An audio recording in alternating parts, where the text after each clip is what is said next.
friends, and hello, world. Merry Christmas.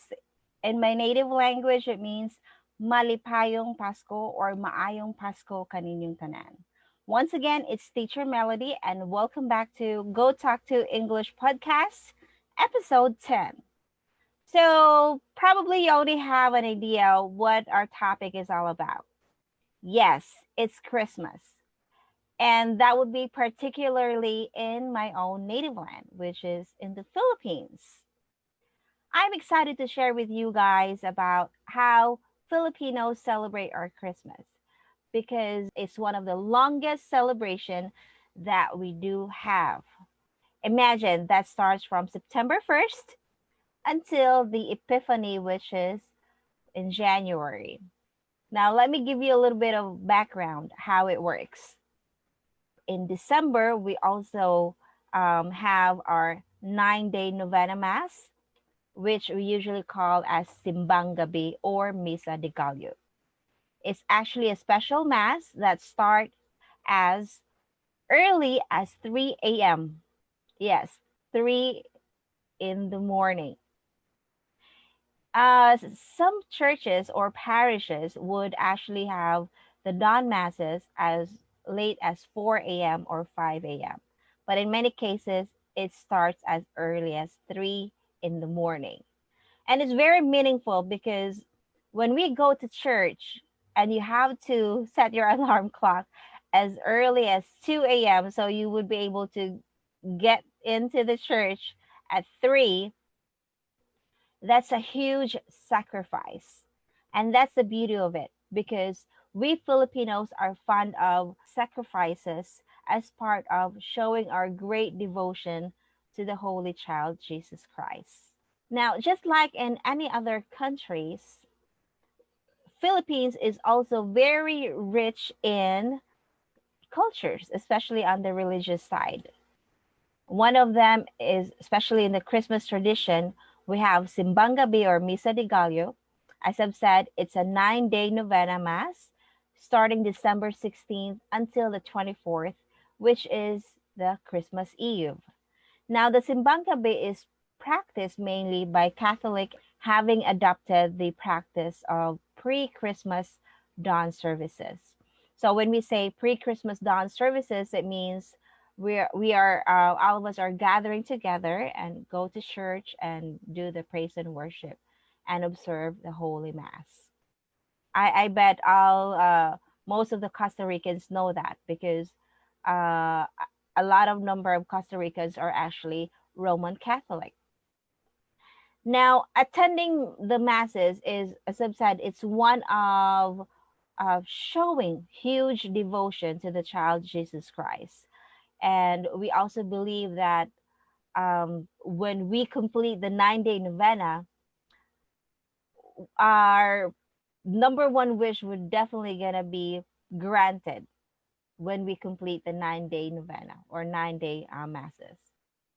Now, what's exciting about the Holy Mass is that prior to going to the church, you will see a lot of small kiosks or small stalls or stores wherein there's a lot of kakanin. There's puto bongbong, there's bibingka, there's a lot of rice cakes, and we also have sopas and all the likes. It's there's a lot of varieties to choose from when it comes to food. Now, during Christmas Eve, we usually have this what we call as Noche Buena. That's when we gather and eat together at 12 midnight while waiting for December 25th. So, as early as December 24th, 12 midnight, we're already gathered and together with the families, friends, and eat together once the clock ticks at 12. This is one of our religious traditions. Family members are complete usually, and most of the time we celebrate family reunion in December, so we could just do it all at once. Other than that, there's a lot of you will notice that as early as September, when you go to the mall or even to any other public places or even in your neighborhood, if you're here in the Philippines, you will notice that there's a lot of Christmas decorations. There's huge Christmas trees, happy lights, Christmas lights. There's also a lot of parol. I'll show you guys how it looks like. It's so beautiful, it's so amazing, and you'll definitely feel the warmth, the joy, the excitement of celebrating the Christmas day. And everywhere you go, you'll hear Mariah Carey. She's one of the most or the top artists. Definitely, you'll hear a lot of Christmas songs. Other than that, we also have um, Holy Innocents Day. So that falls on December 28th. We call it Niños Inocentes or Holy Innocents. Now, Filipinos once celebrated the day by playing practical jokes on one another. So, for example, I'll be pranking on you. I'll tell you some jokes, like trying to tell you something. After the 28th, I'll just try to, let you know that actually it was just a prank. It was just a joke. One of the most common practical jokes is by telling someone, "Hey, I'm pregnant," or "Hey, we only broke up." So these are the practical jokes that we throw on each other as part of just simply having fun. No malice is intended. If you're familiar with April Fool's Day, they're totally the same. It's just that they fall on different months. So April Fool's Day is obviously in April, while Niños Inocentes or Innocent Day falls on December 28th. Most of the time, the generations who's fond of doing this are from the Generation Z and the millennials. Now let's go to New Year's Eve. Now, everyone, or most of us, if not everyone, celebrates New Year's Eve on December 31st. Filipino families gather together for the medianoche, and usually we prepare so much for that. Like, it's not the typical food that we place on the table. We save so that we could spend lavish midnight feast. It actually symbolizes the hopes for prosperity in the coming year. Just like our Chinese friends, Filipinos make noise both the New Year to greet. Filipinos make noise both to greet the New Year in the belief that we can exercise all bad spirits or all bad lucks. Personally, I also do that, like banging on pots or pans and blowing car horns, and sometimes just simply use spoon and fork and then bang it on any tin cans.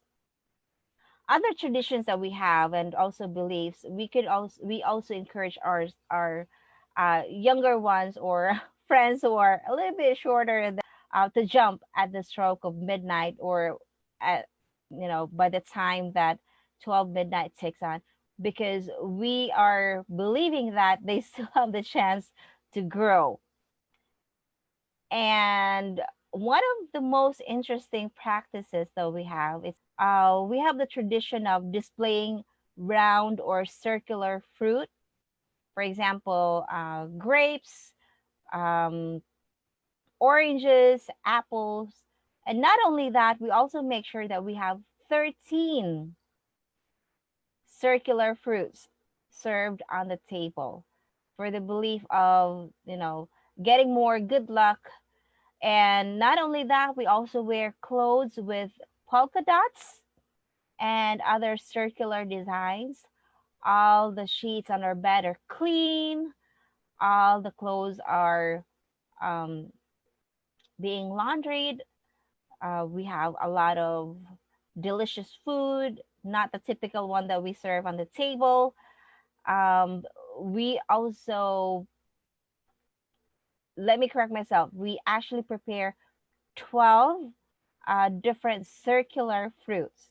So that includes from the smallest one, from grapes, cherries, oranges, apple, because we believe that they could, bring for good luck. And as what I've known, this is also one of the Spanish custom, also in a Chinese custom. We also open our windows, doors, because it's symbolizing as welcoming the new year, welcoming all the graces that this year is giving us. So it's one of the practices that we have. And another celebration that we celebrate is the Three Kings Day. If you remember, the Epiphany, that's the feast of the Three Kings Day.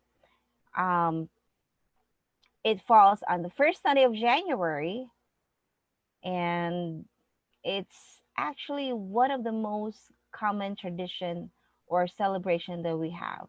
Now, during Three Kings Day or the Feast of Epiphany, we can leave small gifts like candy or money inside upon their descent on 12th night. Next is the Feast of the Black Nazarene. The Black Nazarene is actually the Holy Jesus Christ. Starts on January 9th, and that's one of the biggest tradition practiced in the Luzon area, specifically in Manila. On the other hand, in my city, which is in Cebu, we celebrate the feast of Santo Nino. Now, Santo Nino is the Holy Child Jesus Christ. The novena starts for the past few years. It always starts on January 7th, or yeah, January 7th, and the feast should fall every third Sunday of the month. Now, because of the pandemic, actually we're going to start the novena on January 8th, because we no longer practice the usual procession that we have. So yeah, unfortunately, it's part of the safety protocol. We have cut some of the religious activities for safety measures, as part of the safety measures. Now, the day commemorates um, the feast of the Santo Nino.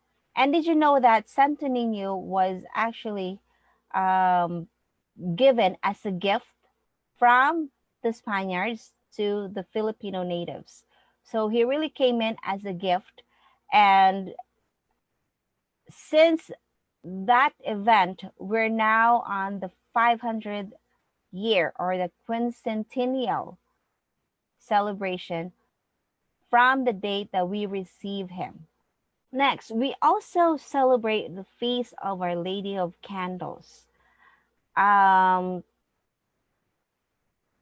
This is actually a feast of purification of Mary and the presentation of the baby Jesus at the temple.